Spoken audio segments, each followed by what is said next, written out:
Vietnam, 1968. Near the demilitarized zone, the war had reached a point where technology no longer guaranteed survival. A platoon of U.S. Marines in Vietnam moved cautiously along the coastline, their backs pressed against the sea. The terrain offered no cover, no retreat, and no mercy. When the ambush came, it came fast. Enemy fire closed in from the jungle, cutting off every escape route. Within minutes, the situation turned critical.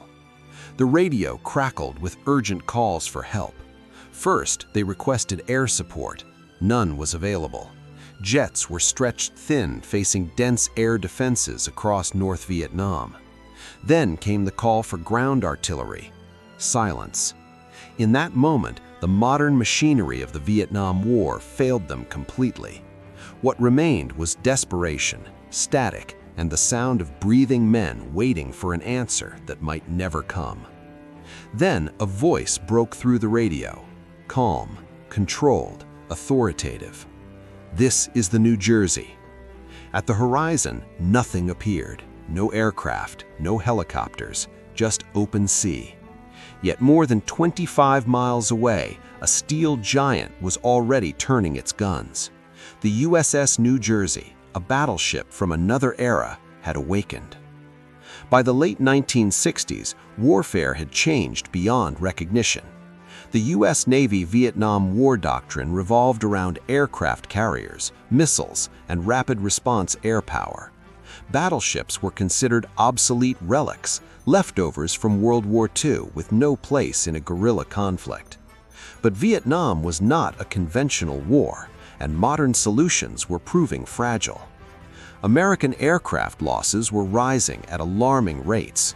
Surface-to-air missiles, radar-guided guns, and heavy anti-aircraft fire made every mission over North Vietnam a gamble. Pilots were being lost faster than they could be replaced.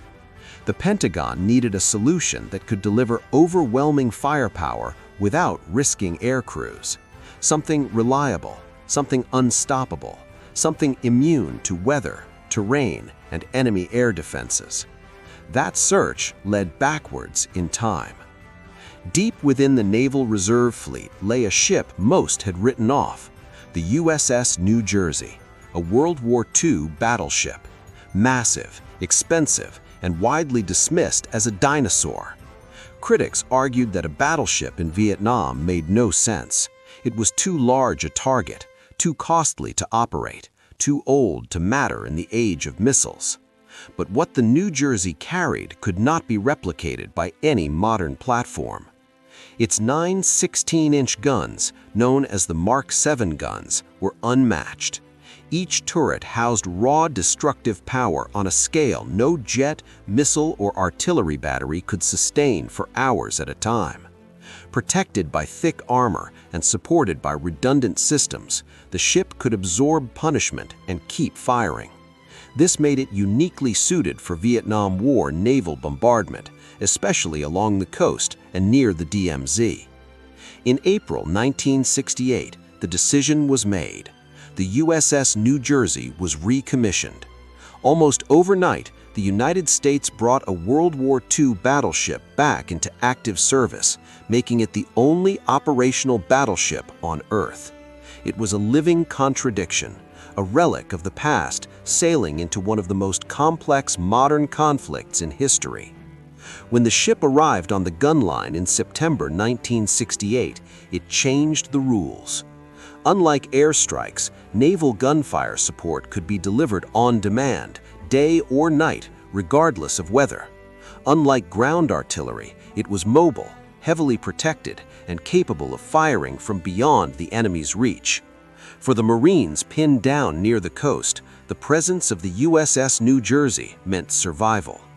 This was not nostalgia, it was necessity. The battleship's return marked the beginning of one of the most intense chapters in U.S. Navy-Vietnam War history. The sea had become a weapon again, and for the men on the ground, the sound of those guns would soon mean the difference between annihilation and escape. The war had dragged an old giant back into service, and it was about to remind the world why battleships once ruled the oceans. By the late 1960s, the Vietnam War had exposed a painful truth for American military planners. Technological superiority did not guarantee control. Supersonic jets, precision-guided bombs, and helicopter air cavalry had been designed for fast, decisive warfare. Vietnam offered none of that. Dense jungle, hardened positions, and an adaptive enemy turned modern advantages into liabilities. The U.S. Navy Vietnam War strategy relied heavily on aircraft carriers. From the Gulf of Tonkin, waves of jets launched daily toward North Vietnam, but each mission faced a growing wall of air defenses. Radar-guided guns, surface-to-air missiles, and camouflaged anti-aircraft positions made the skies increasingly lethal. Aircraft losses climbed, pilots were captured or killed. Weather frequently grounded air operations. When air power failed, troops on the ground paid the price. Inside the Pentagon, Secretary of Defense Robert McNamara faced mounting pressure. The war demanded sustained, precise, and overwhelming firepower, but without risking more pilots. The solution had to work in all weather, at any hour, and deliver immediate results. What emerged was not a new weapon, but a reconsideration of an old one. The idea of deploying a battleship in Vietnam sounded absurd to many. Battleships were symbols of World War II, massive, slow, and supposedly irrelevant in the missile age. Critics inside the Navy called them floating museums. Operating costs were enormous, crews numbered in the thousands.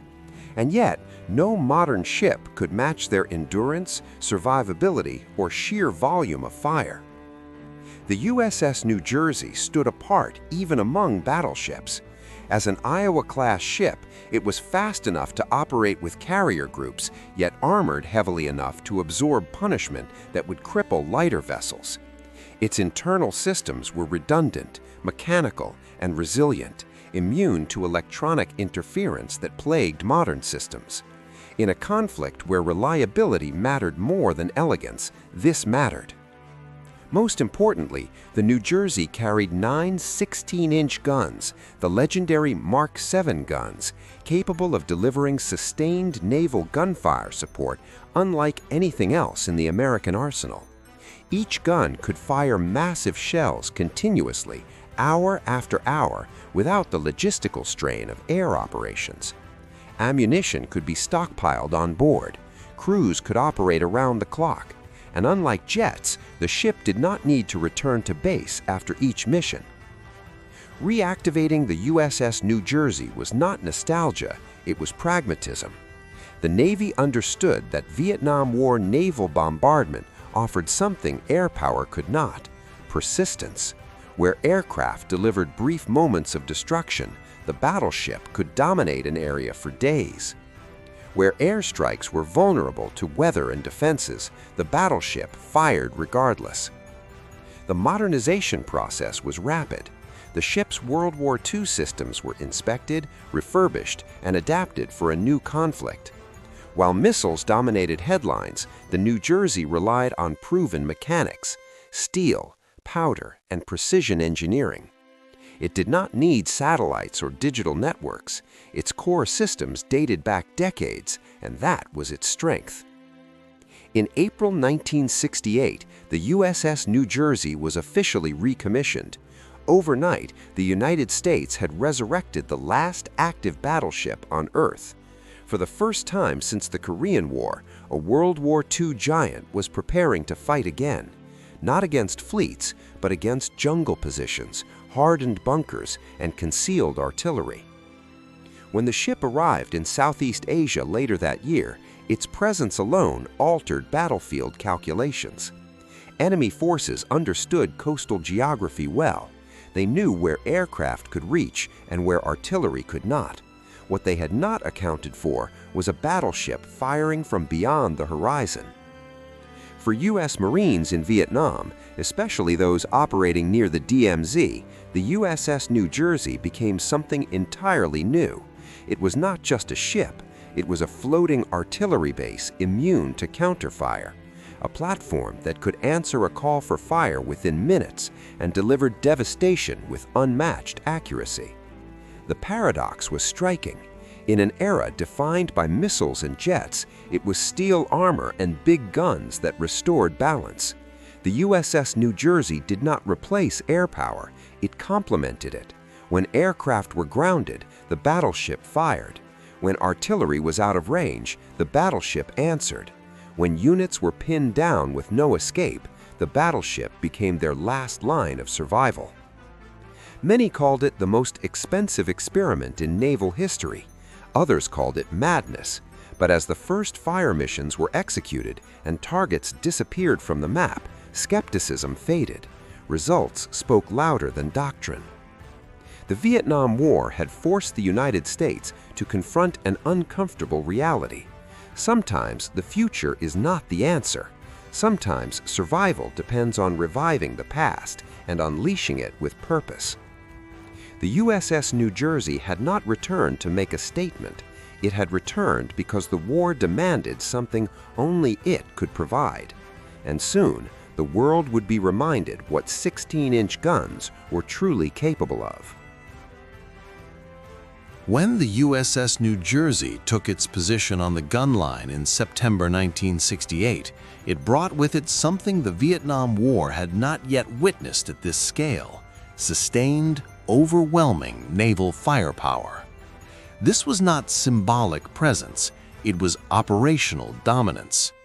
At the heart of that dominance were the ship's 9 16-inch guns, officially designated as the Mark VII guns, the most powerful naval artillery ever placed on an American warship. Each turret was a fortress unto itself. Heavily armored, mechanically complex, and operated by teams of trained sailors, the turrets represented the peak of battleship-era engineering. Each complete turret weighed more than many modern destroyers, protected by steel armor approaching 20 inches in thickness. They were built not just to fire, but to survive under fire, a critical advantage in any combat environment. The ammunition alone defied modern comparison. The 16-inch guns fired shells weighing up to 2,700 pounds. These projectiles were not merely explosive devices, they were instruments of terrain transformation. When employed during Vietnam War naval bombardment, a single shell could obliterate reinforced bunkers, collapse cave systems, and erase fortified positions that had resisted days of airstrikes or artillery fire. The range was equally staggering. From more than 25 miles offshore, the USS New Jersey could strike inland targets with precision. Enemy positions that believed themselves safe beyond the reach of conventional artillery suddenly found devastation arriving from the sea. At peak trajectory, the shells climbed to extreme altitudes, arcing across the sky before descending at supersonic speed. The result was impact without warning. For U.S. Marines in Vietnam, this capability was transformative. In coastal operations and near the DMZ, units frequently encountered enemy positions embedded into hillsides, ridgelines, and jungle-covered elevations. These defenses were designed to absorb punishment. Airstrikes were fleeting, ground artillery lacked the necessary mass, but naval gunfire support from the USS New Jersey rewrote those calculations. When a fire mission was approved, the battleship did not deliver a single strike and withdraw. It delivered saturation. Volley after volley reshaped the battlefield. Jungle cover vanished, hilltops collapsed, enemy firing positions disappeared entirely. The terrain itself became a casualty of the engagement. Yet raw power alone does not explain the ship's effectiveness during the U.S. Navy Vietnam War. Precision mattered. Without accuracy, overwhelming force risks collateral damage and wasted effort. What made the USS New Jersey exceptional was its ability to combine brute force with controlled, repeatable accuracy, a capability many assumed impossible for such massive weapons. The myth that battleships were inherently inaccurate had been disproven decades earlier, but Vietnam offered a new test. Targets were smaller, often mobile, and embedded within complex environments. Striking a specific bunker, structure, or ridgeline required coordination and calculation beyond simple area bombardment. This is where the New Jersey excelled. Despite being a battleship in Vietnam, operating in a guerrilla war, it consistently delivered accurate fire over extreme distances. Forward observers on the ground relayed target coordinates. Spotters adjusted fire in real time. Within minutes, corrections were applied and subsequent salvos landed with devastating precision. The psychological impact of the 16-inch guns was impossible to separate from their physical destruction. Unlike aircraft, which could be heard approaching, the shells from the USS New Jersey arrived without warning. Because they traveled faster than sound, the explosion often came before the noise. Survivors described it as reality breaking apart, an inversion of cause and effect. Veterans on the ground likened the sound to a freight train tearing through the air, a violent, ripping roar that seemed to shred the atmosphere itself.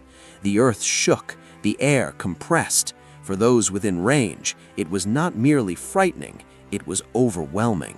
The human body was never meant to experience that scale of force.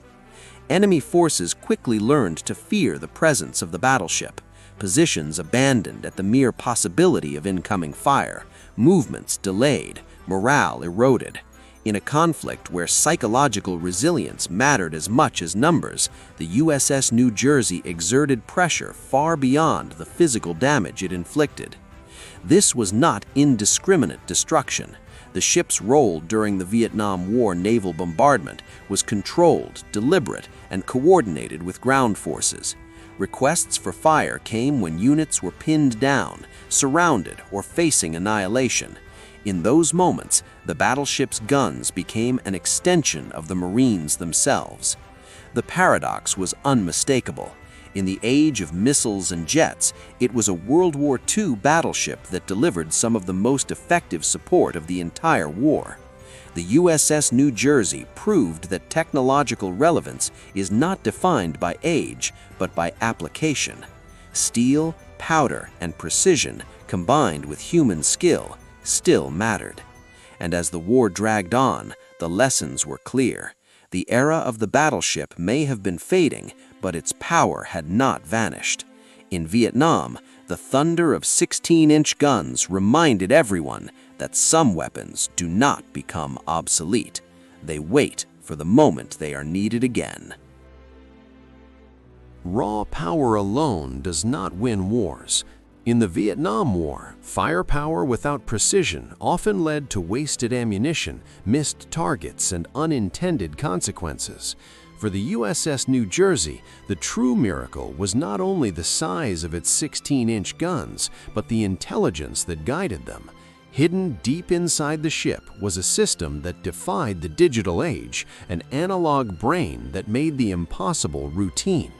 At the center of the battleship's fire control system stood the Mark 8 Rangekeeper, a massive analog computer unlike anything found on modern warships. While jets relied on early digital electronics and vulnerable radar systems, the USS New Jersey trusted gears, cams, shafts, and mechanical differentials. Thousands of moving parts worked together to solve complex ballistic equations in real time. This mechanical system continuously calculated where a shell needed to land and where the ship needed to aim, even as everything moved. The battleship itself was never stationary. It rolled with the sea, adjusted speed, changed course, and fired from long distances. The target might be moving as well.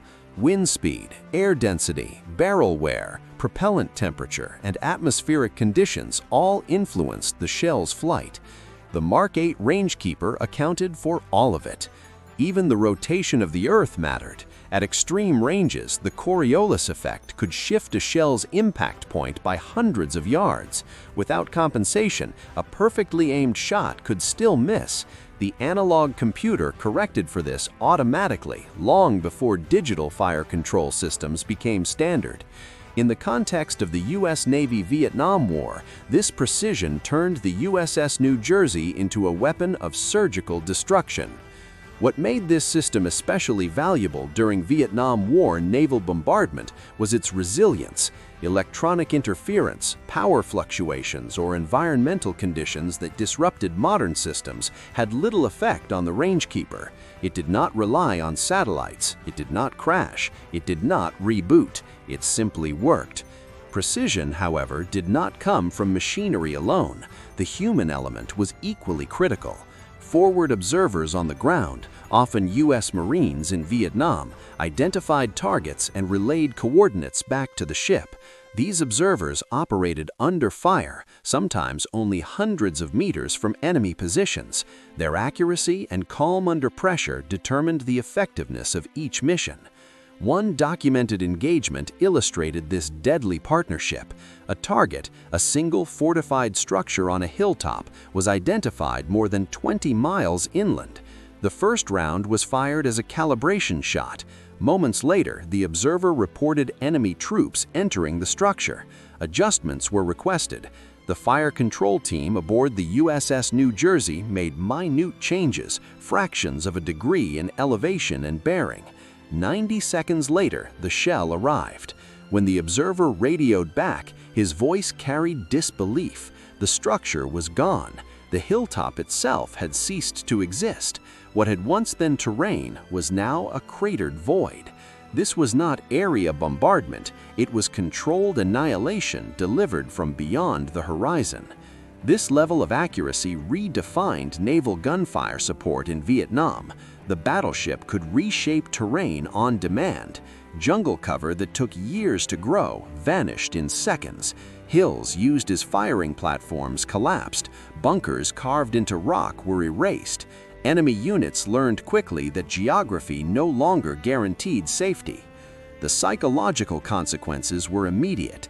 The combination of silence, sudden impact, and overwhelming destruction produced fear unlike anything caused by aircraft or artillery. There was no warning, no approach sound, just devastation. For those on the receiving end, the presence of a battleship in Vietnam felt supernatural, a force that could strike without being seen.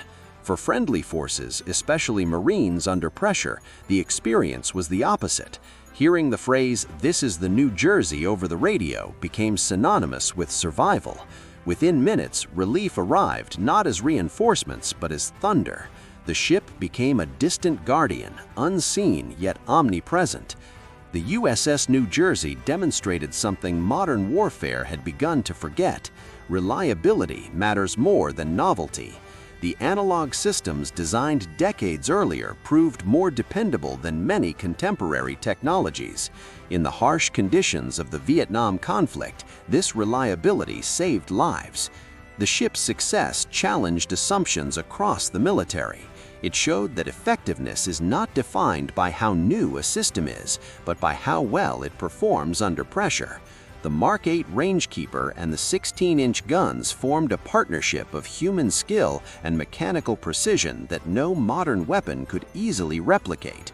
As the war continued, the legend of the USS New Jersey grew, not just as a symbol of brute force, but as proof that engineering excellence combined with disciplined crews could overcome the limitations of an unconventional battlefield. The thunder that rolled across Vietnam was not chaos. It was calculation, precision, and intent, delivered by steel and guided by gears. By late 1968, the USS New Jersey had become more than a warship. In the landscape of the Vietnam War, it evolved into a symbol, interpreted in radically different ways depending on which side of the battlefield you stood. To American forces, especially U.S. Marines in Vietnam, the battleship was a guardian angel. To their enemy, it became something far darker. For Marines pinned down near the coast or operating close to the DMZ, the call for naval gunfire support often came as a last resort. These were moments when units were surrounded, outnumbered, and running out of options. Air support might be grounded by weather or diverted elsewhere. Ground artillery might be out of range. In those moments, the sea remained the only open line. When the radio crackled and the calm voice answered, "This is the New Jersey," it meant survival was possible. The response was not subtle. Minutes later, the sky itself seemed to tear apart. The 16-inch guns of the USS New Jersey fired salvos that shook the coastline. The shells passed overhead faster than sound, arriving before their own roar. The ground convulsed. The enemy's position transformed into a violent landscape of fire, debris, and shock waves. For Marines on the ground, the effect was immediate. Enemy fire ceased, attacks collapsed, entire engagements ended in seconds. The battleship did not merely suppress the enemy, it erased their ability to continue fighting. In a war defined by uncertainty and attrition, this reliability created trust that few other weapons inspired. Yet the same events produced terror on the opposite side. Enemy forces quickly learned to recognize the pattern. When the bombardment began, there was no escape. Jungle cover provided no protection, trenches collapsed, hardened positions disintegrated. The psychological trauma caused by Vietnam War naval bombardment was profound. Survivors described a sense of helplessness, an inability to hide, flee, or resist. It was during this period that the USS New Jersey earned its most ominous nickname, the Black Dragon. The name captured how the battleship was perceived, an unseen, unstoppable force delivering destruction from beyond the horizon. Unlike aircraft, it could not be seen approaching. Unlike artillery, it could not be countered. The mere presence of the ship offshore altered enemy behavior.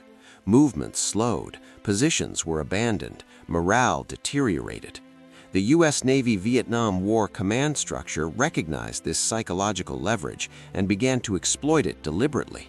After particularly intense barrages, leaflets were sometimes dropped warning enemy units that they had just been shelled by the world's most powerful battleship. The message was clear: surrender or the next volley would follow. In several cases, surrender did follow. This was psychological warfare in its purest form, not propaganda alone, but fear grounded in experience. The threat was credible because it had already been delivered.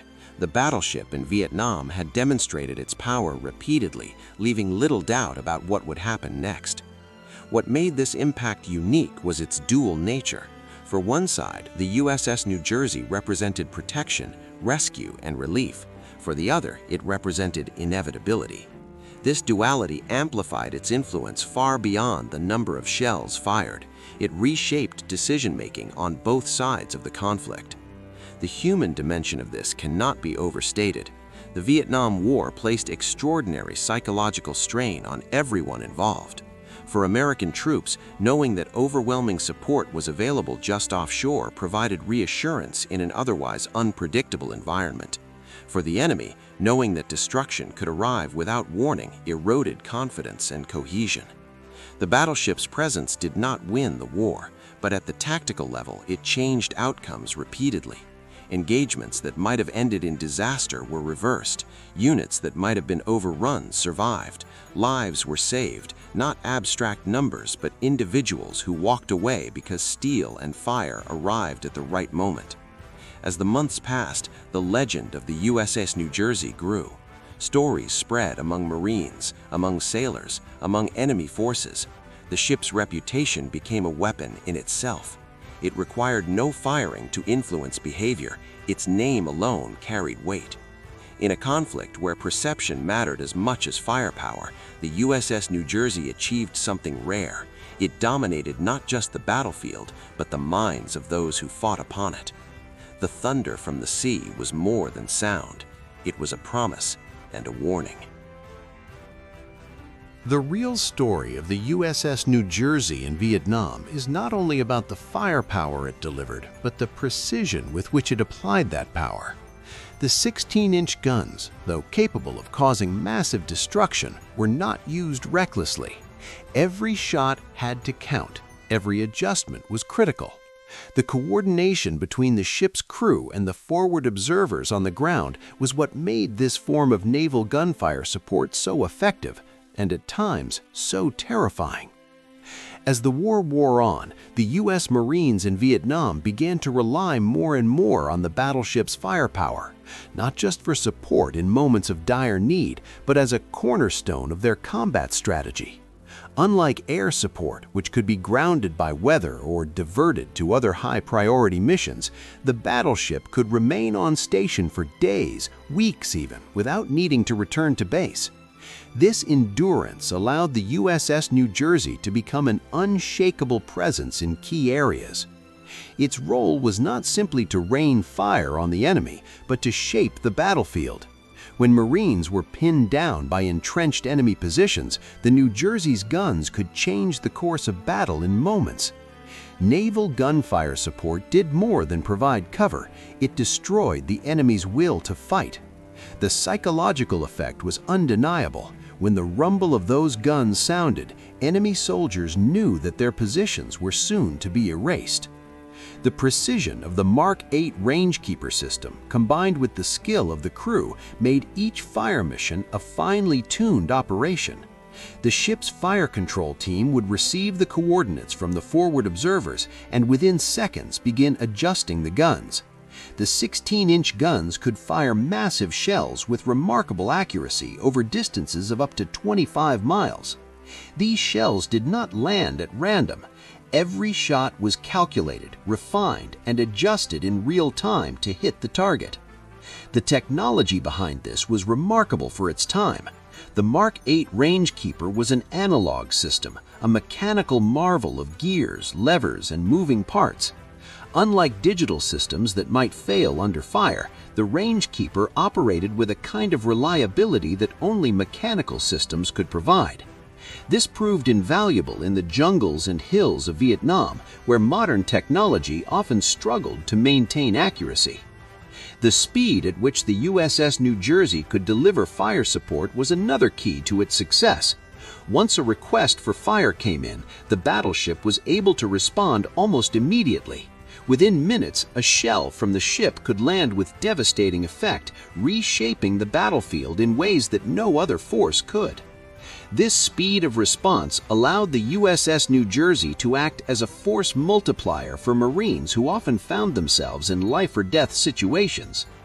As effective as the USS New Jersey was in delivering firepower, it was equally capable of performing this task with precision. In one of the most notable engagements, a forward observer called for fire on a single target, a small building perched on a hilltop. The first shell was fired to calibrate the guns. It landed near the target as expected. Then, the observer reported that enemy forces had entered the building. Within minutes, the fire control team aboard the ship made slight adjustments and another shell was fired. When the observer radioed back, his voice filled with awe. The hilltop was gone. The target had been completely destroyed. This was not an accidental shot. This was a carefully calculated strike, a testament to the power and precision of the USS New Jersey's 16-inch guns. This ability to reshape terrain on command is what set the USS New Jersey apart from other forms of support in the Vietnam War. While jets could drop bombs and artillery could fire shells, neither could do so with the same level of sustained precision. The battleship's guns could turn dense jungle into open ground in minutes. They could create a landing zone for helicopters where none existed before. The ability to bring immediate and devastating force to bear on a battlefield to make the enemy's fortified positions irrelevant was a game changer. For the enemy forces, the terror of facing the USS New Jersey was not just the power of its weapons, but the speed with which it could change the battlefield. Positions that once seemed safe were erased in an instant. Entire defensive lines crumbled. When the USS New Jersey fired, it was more than just a shell hitting its mark. It was the end of a tactical advantage for the enemy. But it wasn't just about firepower, it was about morale. the psychological warfare unleashed by the battleship's presence was palpable. For the Marines, it was a beacon of hope, a promise that no matter how bad the situation, the ship's guns would arrive when needed. For the enemy, it was a symbol of inescapable destruction. They could not avoid the battleship's guns, they could only hope to hide, and even that was often futile. In a war where so much depended on endurance, the USS New Jersey embodied the ultimate expression of that principle. It was not just about surviving the battle, but changing the course of it in real time.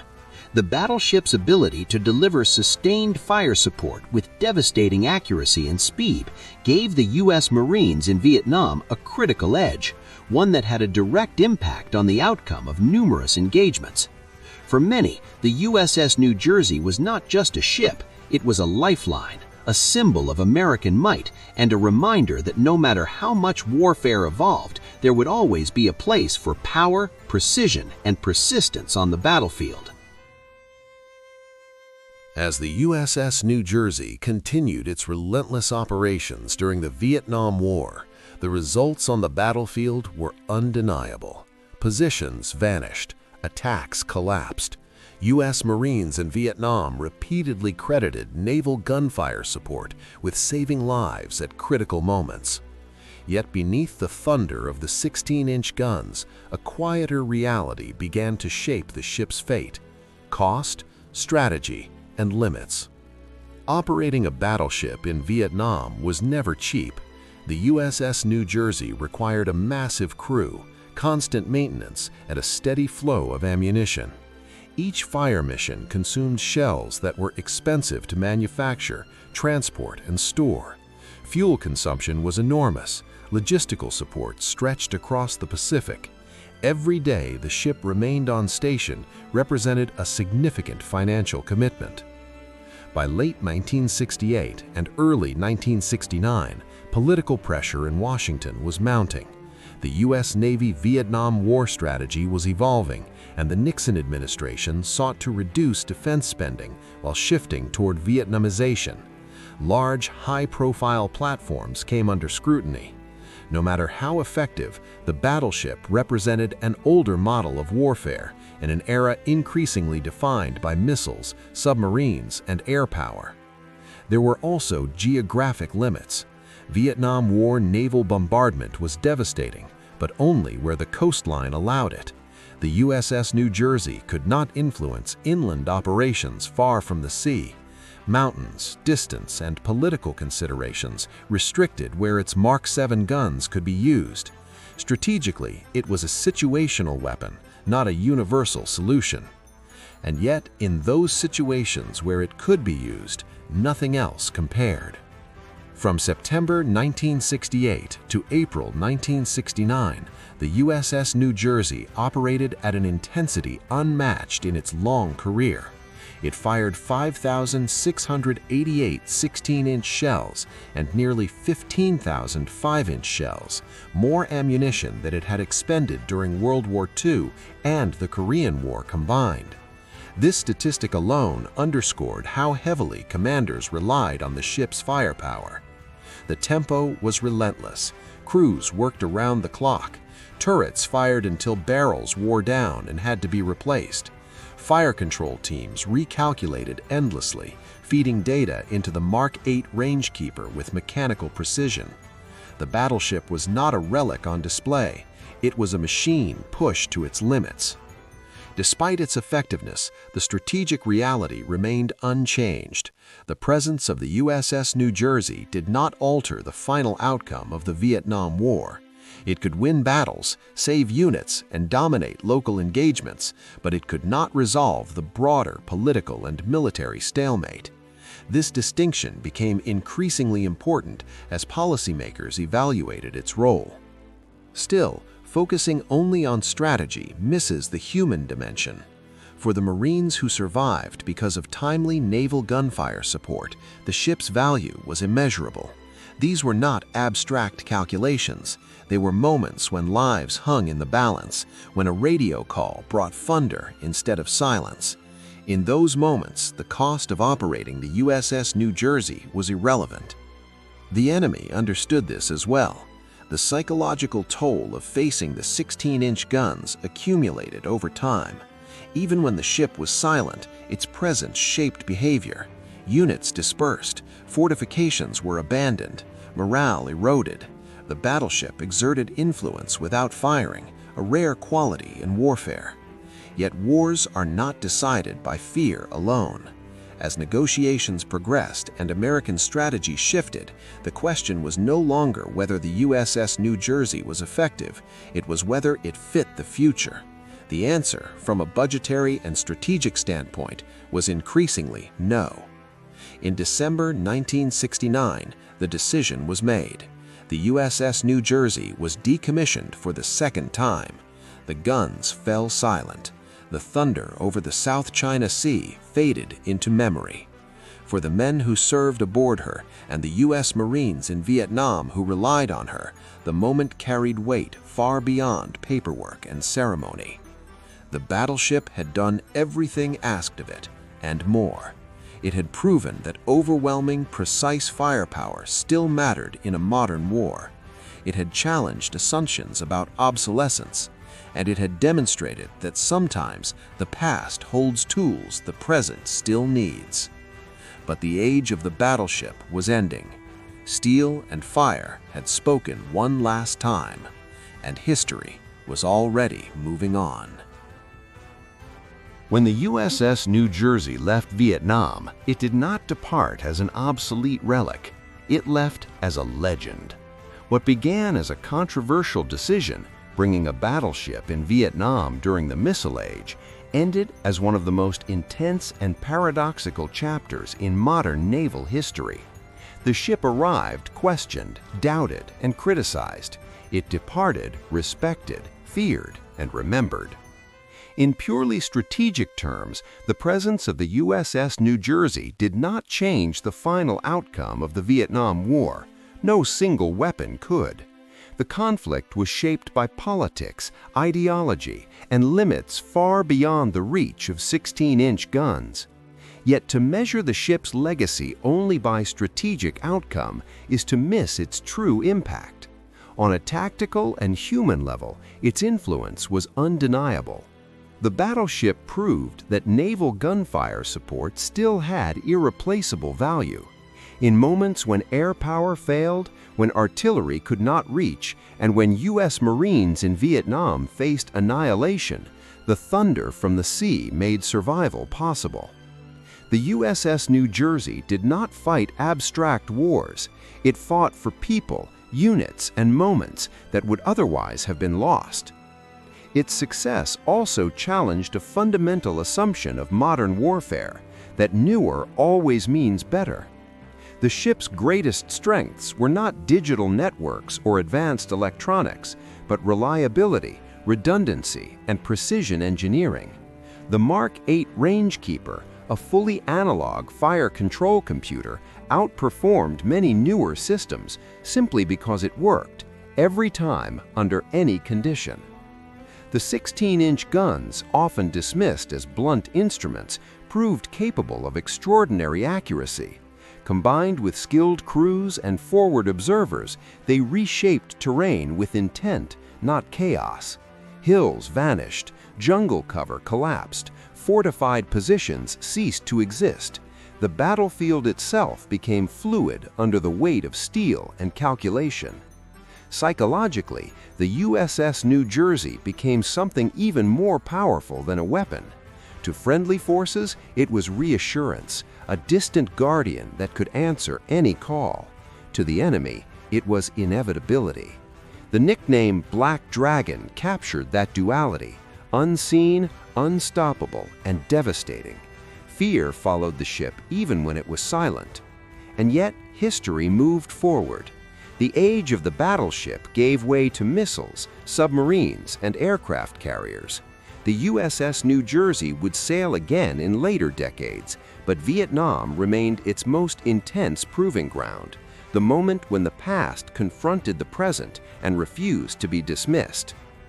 Today, the story of the USS New Jersey endures because it reveals something timeless about warfare and human conflict. Technology evolves, doctrines change, but the need for reliable support, overwhelming force when lives are at stake, and the bond between those who fight and those who support them never disappears. The thunder that rolled across Vietnam was not just sound, it was trust, it was calculation, it was survival. And it remains one of the most powerful examples of how old steel, guided by human skill, can still shape history. If this story helped you understand the USS New Jersey, the U.S. Navy-Vietnam War, and the reality behind Vietnam War naval bombardment, leave a like to support the channel. Comment below, what aspect of the battleship impressed you the most? The 16-inch guns, the precision of the Mark 8 Rangekeeper, or the psychological impact of the Black Dragon? And if you want more in-depth documentaries on military history, naval warfare, and the technology that shaped the modern world, subscribe to the channel and turn on notifications. More stories are waiting beneath the surface.